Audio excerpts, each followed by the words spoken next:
ഞാനിവിടെ ഒരല്പം പരിപ്പ് വെള്ളത്തിലിട്ടിട്ടുണ്ട്. 2-3 വെണ്ടയ്ക്ക ഇട്ടിട്ടുണ്ട്. ഇത് രണ്ടും കൂടെ നമുക്കിന്നൊരു കറിയാക്കാം. തീ കത്തിച്ചു, പരിപ്പ് അടുപ്പത്ത് വെച്ചു. ഇനി നമുക്ക്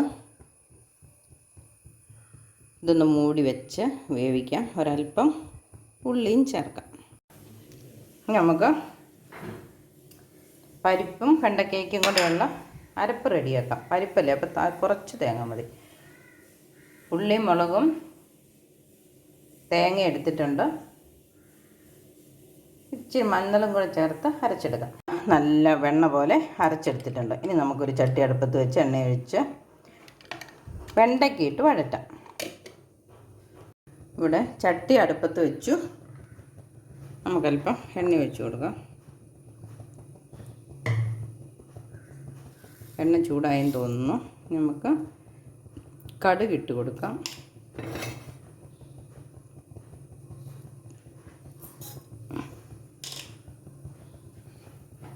എനിക്ക് ചാറ് കറിക്കകത്ത് കടുക് കടിക്കുന്ന ഒത്തിരി ഇഷ്ടമൊന്നുമില്ല. അതുകൊണ്ട് പേരിനൊരല്പം കടുക് ഇട്ടിട്ടുള്ളൂ.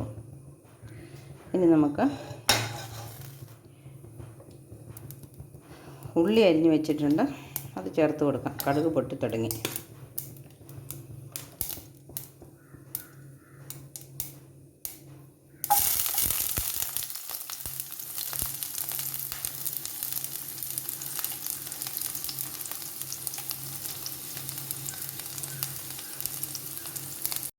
ഉള്ളി മൂത്ത് വരുന്നുണ്ട്. നമുക്ക് കറിവേപ്പില ചേർത്ത് കൊടുക്കാം. വെണ്ടയ്ക്ക ഇട്ട് വഴറ്റേണ്ടതല്ലേ, അതുകൊണ്ട് ഉള്ളി അങ്ങനെ അങ്ങോട്ട് ഒത്തിരി ചാറിൻ്റെ മുകളിൽ ഒഴിക്കുന്നത് പോലെ മൂത്ത് വരുമൊന്നും വേണ്ട.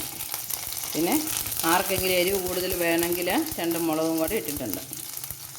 ഇനി നമുക്ക് വെണ്ടയ്ക്ക ചേർക്കാം. ബാക്കിയും കൂടെ ഇട്ടിട്ട് ഒന്ന് ഇളക്കി വേവിച്ചെടുക്കാം. വെണ്ടയ്ക്ക ഇളക്കി അതിൻ്റെ ഞോളപ്പം മുഴുവനും പോയി അതൊന്ന് വെന്ത് വരണം. അപ്പോൾ തന്നെ അതിൻ്റെ ഈ വട്ടത്തിലിരിക്കുന്നൊക്കെ ഒന്ന് മുറിഞ്ഞ് തുടങ്ങും. അടന്ന് തുടങ്ങുമ്പോൾ നമുക്കറിയാം അത് വെന്തുന്ന്. അതുവരെ ഇതൊന്ന് ഇളക്കിക്കൊണ്ടിരിക്കണം. 2 തരം വെണ്ടയ്ക്ക ഇട്ടതാണ്. ഇപ്പോൾ അണ്ട ചൂടായപ്പോൾ ഒരു തരവേ ഉള്ളൂ. വെണ്ടയ്ക്കയ്ക്ക് എപ്പോഴും പൊട്ടിത്തെറിക്കുന്ന കാരണം തീ ഒന്ന് കുറച്ച് വെച്ചിരുന്നു. ഇനി ഒന്ന് കൂട്ടി വെച്ചിട്ട് ഇളക്കാം.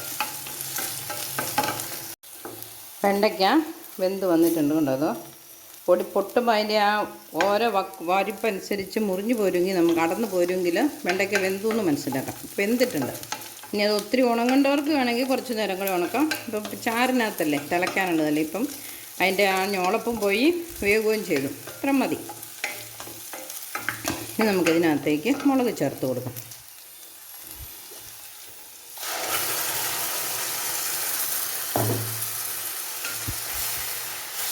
നമ്മൾ തേങ്ങയും ഉള്ളിയും മുളകും മഞ്ഞളും അല്പം വെളുത്തുള്ളിയും കൂടെ അരച്ചതാണ്.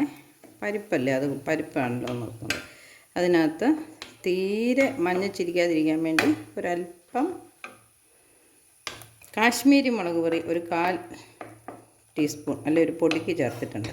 അല്ലെങ്കിൽ ഈ പരിപ്പും മഞ്ഞയാണ്, അരപ്പും മഞ്ഞയാണ്, അത് ആകെപ്പാടെ മഞ്ഞച്ചിരിക്കും. അതിൻ്റെ കളർ ഒരു അല്പം ഒന്ന് മാറാൻ വേണ്ടിയിട്ട്. ഇനി ഇത് തിളച്ച് കഴിഞ്ഞാൽ നമുക്ക് പാകത്തിന് വെള്ളം ചേർക്കാം. ഇതൊന്ന് കഴുകി ഒഴിക്കണ്ടേ.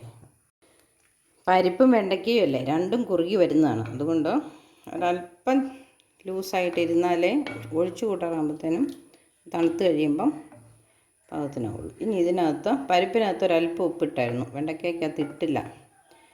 ഉണങ്ങി അപ്പോൾ ഇതിന് ഉപ്പുണ്ടോ എന്ന് നോക്കിയിട്ട് നമുക്കൊന്ന് ചേർത്ത് കൊടുക്കാം. അല്പം കുറവുണ്ട്. അപ്പോൾ നമുക്കൊരു അല്പം ഉപ്പും കൂടെ ചേർത്ത് കൊടുക്കാം.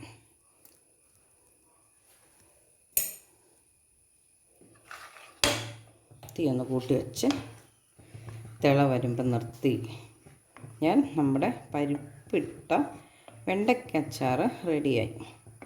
ഇത് പാല് പിഴിഞ്ഞും വയ്ക്കാം, അല്ലാതെ തേങ്ങ ഒട്ടും ചേർക്കാതെയും വയ്ക്കാം. മുളക് പൊടിയും മല്ലിപ്പൊടിയും അല്പം ചേർത്ത്. ഇതിപ്പോൾ ഞാൻ മല്ലിപ്പൊടി ചേർത്തിട്ടില്ല, ഇഷ്ടമുള്ളവർക്ക് മല്ലിപ്പൊടി ചേർക്കാം.